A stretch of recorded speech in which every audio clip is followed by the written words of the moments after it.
చేశారు. Right, one by one మాట్లాడదాం sir. మనతో సింగళూరు వెంకటేష్ గారు ఉన్నారు, సీనియర్ హైకోర్టు అడ్వకేట్, రాజకీయ విశ్లేషకులు. సింగళూరు గారు, గుడ్ ఈవినింగ్ అండి.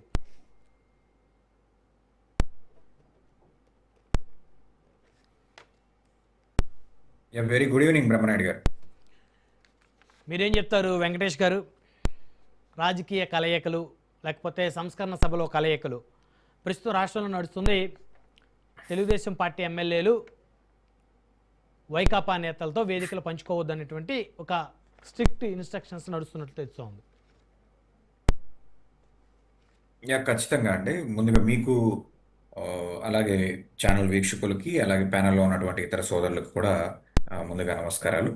అట్ ద సేమ్ టైం ఇది చంద్రబాబు నాయుడు గారి యొక్క వ్యూహాత్మకమైనటువంటి రాజకీయ చిత్రతకి మనందరం కూడా ఒక దర్పణంగా తీసుకోవాలి. ఇందాక కొండా రాజీవ్ గాంధీ గారు చెప్పినట్లు చంద్రబాబు నాయుడు గారు చేసినటువంటి ఒక డైవర్షన్లో భాగమా, లేదా నిజంగా ఈ రాష్ట్రంలో ముఖ్యంగా కృష్ణా జిల్లాలో కొంతకాలంగా బోండా ఉమా గారు వెలువెత్తుతున్నటువంటి ఎత్తి చూపుతున్నటువంటి అసమ్మతి రాగం ఏదైతే ఉందో దానికి ప్రతిఫలంగా ఈరోజు ఆయన మీద ఇటువంటి ఒక అపవాదానండి లేకపోతే ఒక నేరారోపణ కానీ ప్రభుత్వమే చేసింది, ముఖ్యంగా చంద్రబాబు నాయుడు గారే దీన్ని చాలా సీరియస్గా తీసుకుని చేశారు అని చెప్పేసి అని వస్తున్నటువంటి ఒక ఊహాగానం.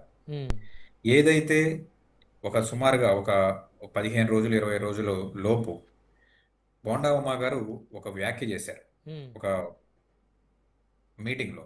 ఎక్కడెక్కడి నుంచో వచ్చి ఇతర పార్టీల్లోంచి వచ్చిన వాళ్ళకి కృష్ణా జిల్లాలో మంత్రి పదవులు లభించినాయి, కానీ సొంత పార్టీలో మాలాంటి వారందరినీ కూడా, కాపులందరినీ కూడా అణగదొక్కేటువంటి ఒక కార్యక్రమం జరుగుతుంది.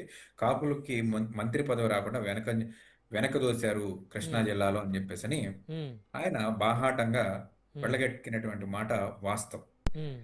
ఈ నేపథ్యంలో ఈయన ముద్రగడ గారి యొక్క సంస్మరణ సభకి వెళ్ళటం, అలాగే అక్కడ అంబటి రాంబాబు గారితో వేదికను పంచుకోవటం. అయితే ఈ మీటింగ్లో ఈయన చేసినటువంటి వ్యాఖ్యలు ఏవైతే ఉన్నాయో ఇవి తీవ్రమైన దుమారాన్ని లేపిని. అలాగే రాజకీయ దుమారం అనుకోవాలా, సామాజిక దుమారం అనుకోవాలా? రాజకీయ దుమారాన్ని రేపిని. ఎందుకంటే ఇక్కడ 2 రకాల కామెంట్స్ చాలా బలంగా వినపడినాయి. బోండా ఉమా గారు చేసినటువంటి వ్యాఖ్యలు ఏవైతే ఉన్నాయో అవి ప్రభుత్వాన్ని తీవ్రంగా ఇబ్బంది పెట్టేటువంటి ఒక వ్యాఖ్యలుగానే ఆ ప్రభుత్వం చూస్తుంది. తెలుగుదేశం ప్రభుత్వం దాన్ని ఆ రకంగానే చూస్తుంది. కేవలం ముద్రగడ్డ గారిని 2014 నుంచి 19 వరకు చేసినటువంటి అణచివేతకి ప్రతిఫలమే మన యొక్క ఓటమి అని చెప్పేసి అని ఆయన ఒక చాలా పవర్ఫుల్ స్టేట్మెంట్ ఇచ్చారు. అది పార్టీ యొక్క వెన్నుముకను విరిచేసేటువంటి. అప్పట్లో ముద్రగడ పద్మనాభ గారిని పిలిచి మాట్లాడి ఆ సమస్యను సాల్వ్ చేయని అని చెప్పేసి అధిష్టాన పెద్దలకు చెప్తే కొంతమంది వారి వర్గానికి సంబంధించిన వారే ముద్రగడ గారికి పబ్లిక్ లో అంత పట్టు లేదు, ఆ వర్గంలో అంత పట్టు లేదు అని చెప్పారనేది కూడా వారు మాట్లాడారు. ఆ ఫలితమే 2019 ఎన్నికల్లో పడిందని. అది గడిచిపోయిన చరిత్ర. మనం ఏ మీటింగ్కి వెళ్ళాము, ఎంతవరకు మాట్లాడాలి అనేది అక్కడ క్రైటీరియాగా తీసుకోకుండా ఆ యొక్క పాత గాయాన్ని ఈరోజు కాపు సమాజానికి మొత్తానికి కూడా బోండా ఉమా గారి యొక్క వ్యాఖ్యల వల్ల మరి ఒకసారి గుర్తు చేసినటువంటి ఒక పరిస్థితి ప్రభుత్వాన్ని ఇరకాటంలో పెట్టిందనేది తెలుగుదేశం పార్టీ యొక్క భావన. ముద్రగడ్డ గారి మీద ఆ రోజు జరిగినటువంటి దాష్టీకం ఏదైతే ఉందో అది యావత్ కాపు సమాజం మొత్తం మీద కూడా జరిగినటువంటి దాష్టికంగా ఈ రోజు వరకు కూడా కాపు సమాజం అంతా నమ్ముతున్నటువంటి ఒక పరిస్థితి. ఆ రోజు అగ్రనేతలైనటువంటి దాసనారాయణరావు గారిని కానివ్వండి, చిరంజీవి గారిని కానివ్వండి, ఇలాంటి గొప్ప వ్యక్తుల్ని కానివ్వండి, కనీసం ముద్రగడ్డ గారిని కలవనీయకుండా వెనక్కి పంపినటువంటి విధానం, జిల్లా సరిహద్దులు మూసి కాపు సమాజం ఎవరో కూడా ముద్రగడ గారి యొక్క ఇంటికి చేరుకోకుండా ఆ రోజు ప్రభుత్వం వ్యవహరించినటువంటి తీరు, అలాగే ముద్రగడ గారి యొక్క ఇంటిలో ఉన్నటువంటి ఆయన యొక్క సతీమణి మీద కానివ్వండి, కోడళ్ళ మీద కానివ్వండి, ఈ ప్రభుత్వం వ్యవహరించినటువంటి తీరు, ఆ తర్వాత ఆయన వ్యక్తపరిచినటువంటి ఈ తీరంతా కూడా ఈరోజు బోండా ఉమా గారి వ్యాఖ్యల వల్ల మరీ ఒకసారి కాపు సమాజం నెమర వేసుకునేటువంటి ఒక పరిస్థితి. ఇది ప్రభుత్వానికి ఖచ్చితంగా ప్రాణ సంకటం. ఇటువంటి వ్యాఖ్యలు చేయటం అనేది చంద్రబాబు నాయుడు గారు తీవ్రంగా భరించలేనటువంటి ఒక వ్యవహారంగా దీన్ని చిత్రీకరించినటువంటి ఒక పరిస్థితి. ఇది ముఖ్యమంత్రి గారికి చాలా చాలా చాలా ఇబ్బంది పెట్టేటువంటి ఒక వ్యవహారం.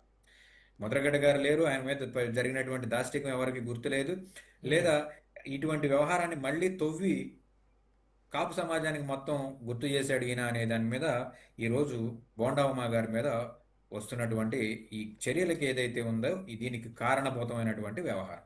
ఇక రెండో విషయానికి వచ్చినట్లయితే ఇదే సభలో కాపులకి అత్యంత మేలు చేసినటువంటి వ్యక్తి చంద్రబాబు నాయుడు గారు అని చెప్పేసి అని బోండా ఉమా గారు పదే పదే చెప్పినట్టు మాట పక్కన మరుగున పడిపోయింది. అయితే చెప్పారా? చెప్పారు, ఖచ్చితంగా చెప్పారు. అది చెప్పారు, చెప్పిన మాట వాస్తవం. అనేక ప్రింట్ మీడియాస్ లో కూడా వచ్చింది, సోషల్ మీడియాలో రాలేదు. కానివ్వండి, ఇదే మీరు చెప్తున్నారా లేకపోతే ఉమా గారు చెప్పారా ఆ వేదిక మీద? లేదు లేదు, ఉమా గారు చెప్పారు, ఉమా గారే చెప్పారు. అట్ ద సేమ్ టైం ఈయన యొక్క సమక్షంలోనే దాసరాము గారు ఒక బాంబు పేల్చారు. అయ్యా, ఈ కూటమి ప్రభుత్వం కాపు సమాజానికి సుమారుగా రమారమి సంవత్సరానికి 3,000 కోట్ల రూపాయలు డబ్బులు ఇస్తామని చెప్పేసి అని నిధులు కాపు కార్పొరేషన్కి ఇస్తామని చెప్పి బాన్యశ్రీ ముఖ్యమంత్రి గారు, డిప్యూటీ ముఖ్యమంత్రి గారు పదే పదే గ్రామాన కూడా ఒక ప్రామిస్ చేసినటువంటి ఒక పరిస్థితి. ఈ రోజు వరకు కనీసం 3 రూపాయలు కూడా ఇవ్వనటువంటి ఒక పరిస్థితి. ఈ రోజు 2 సంవత్సరాల పరిపాలన కంప్లీట్ అయింది. మాకు 6,000 కోట్ల రూపాయలు మా ఖాతాలోకి రావాల్సినటువంటి ఒక పరిస్థితి. మీరు 60 రూపాయలు కూడా పంపించినటువంటి ఒక పరిస్థితి. దయచేసి మేము అడుగుతున్నాం, ఈ 6,000 కోట్ల రూపాయలు 600 కోట్లు ఇవ్వండి చాలు, అంటే 10% ఇవ్వండి చాలు అని చెప్పేసి అని ఆయన యొక్క దీనంగా ఆయన వేడుకున్నటువంటి వ్యవహారం ఏదైతే ఉందో, కాపు సమాజానికి ఈ ప్రభుత్వం చేస్తున్నటువంటి ద్రోహం ఏదైతే ఉందో అది తెలుగుదేశం పార్టీ ఎమ్మెల్యే సాక్షిగా జరిగినది చంద్రబాబు నాయుడు గారు డైజెస్ట్ చేసుకోలేనటువంటి ఒక పరిస్థితి. ఈ రెండు వ్యాఖ్యలు ఈరోజు బోండా ఉమా గారి మీద ఇటువంటి చర్యలకి ఉపక్రమించేటువంటి ఒక పరిస్థితిని ఈ సమాజం లేకపోతే ఈ ప్రభుత్వం తీసుకున్నటువంటి ఒక పరిస్థితి మనందరం కూడా అభివర్ణించవచ్చు.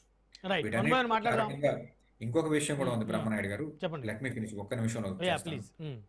ఇప్పుడు విజయవాడలో ఉన్నటువంటి స్థానిక పరిస్థితుల దృష్ట్యా వంగవీటి మోహనరంగ గారి తనయుడు వంగవీటి రాధా గారికి గతంలోనే ఈ సీటు కేటాయించాల్సినటువంటి ఒక పరిస్థితి, అప్పుడు ఉన్నటువంటి పరిస్థితుల్లో బోండా ఉమా గారికి కేటాయించారు. ఈ రోజు వరకు వంగవీటి వారసుడికి ఎమ్మెల్సీ ఇస్తామని, రాజ్యసభ ఇస్తామని, ఇంకొక పదవి ఇస్తామని చెప్పేసి మభ్య పెడుతున్నారు, కాలయాపన చేస్తున్నారు. సుమారుగా గవర్నర్ కోట ఎమ్మెల్సీల జాబితాలో పదవుల పందారం వచ్చినటువంటి ప్రతిసారి కూడా లిస్ట్ ప్రయారిటీలో వంగవీటి మోహన్ రంగ గారి యొక్క తనయుడిని పెడతారు. ఆయనకి ఇస్తున్నారని పొద్దున్న నుంచి ప్రచారం జరుగుతుంది కదా సోషల్ మీడియాలో. ఈ ప్రచారం గతంలో కూడా చూసాం కదా, ఆ రేస్ లో ఉన్నారు నడుస్తుంది వారి మీద.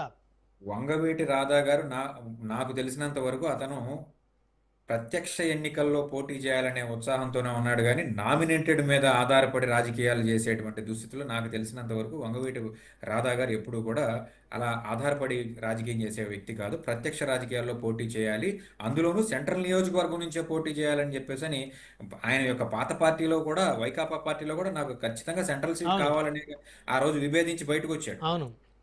సో ఇప్పుడు వంగవీటి రాధా గారు పట్టుబడితే బోండా ఉమా గారికి సీట్ ఇవ్వడం చాలా కష్టమయ్యేటువంటి ఒక వ్యవహారం. రెండోది, బోండా ఉమా గారు కూడా ఆయన యొక్క ఇద్దరు తనయుల్ని కూడా ప్రత్యక్ష రాజకీయాల్లోకి దింపి ఆయన ఇంకా బలం పుంజుకునేటువంటి విధంగా నియోజకవర్గంలో ప్రతి గడపని కూడా తన కుమారులతో సైతం టచ్ చేయించి ఆయన యొక్క వర్గాన్ని బలంగా పెట్టుకుంటున్నటువంటి ఒక పరిస్థితి ప్రభుత్వానికి ప్రాణ సంకటంగా తయారైంది. ఈ నియోజకవర్గాన్ని బలమైనతలు ఢీకునేటువంటి ఈ పరిస్థితుల్లో ఉమానా రాధానా అంటే వంగవీటి తనయుడు వైపే మొగ్గు చూపాల్సినటువంటి ఒక పరిస్థితి ప్రభుత్వానికి కల్పించేటువంటి ఒక ధోరణి ఉంది. కాబట్టి ఇప్పుడు ఏంటి, బోండా ఉమా గారికి వంగవీటి రాధా గారి మధ్య అంతర్గతంగా ఒక యుద్ధం, ఆధిపత్య పోరు నడుస్తుందని అనుకోవచ్చా? వీళ్ళిద్దరి మధ్య ఏం పోటీ లేదు, కానీ సీటు విషయంలో మాత్రం పార్టీకి ఇది ఒక ప్రాణ సంకటమే. రాధానా ఉమానా అని చెప్పి తేల్చుకోవాల్సినటువంటి ఒక పరిస్థితి ఏర్పడితే ఎటువైపు మొగ్గు చూపాలి అనేది ఈరోజు పార్టీ ఏం చేస్తుందంటే, రాధా గారికి సీట్ ఇవ్వాలి, బోండా ఉమా గారికి ఎందుకు సీట్ ఇవ్వకూడదు అంటే, బోండా ఉమా గారు ఈ తప్పిదం చేశారు, ఇదిగో ఈ తప్పిదం చేశారని చెప్పేసి 100 తప్పులు లెక్క పెట్టే విధంగా ఉన్నటువంటి పరిస్థితి. లేకపోతే బొత్స సత్యనారాయణ కలిసినటువంటి నారా లోకేష్ మీద ఎటువంటి చర్యలు లేవు. మరి వంగవీటి రాధా గారు వెళ్ళి అక్కడ ముద్రగడ గారి సంస్మరణ సభలో అనేక మంది వైకాపా నేతలను కలిశారు, అతని మీద ఎటువంటి వ్యవహారమైనటువంటి చర్యలు లేవు.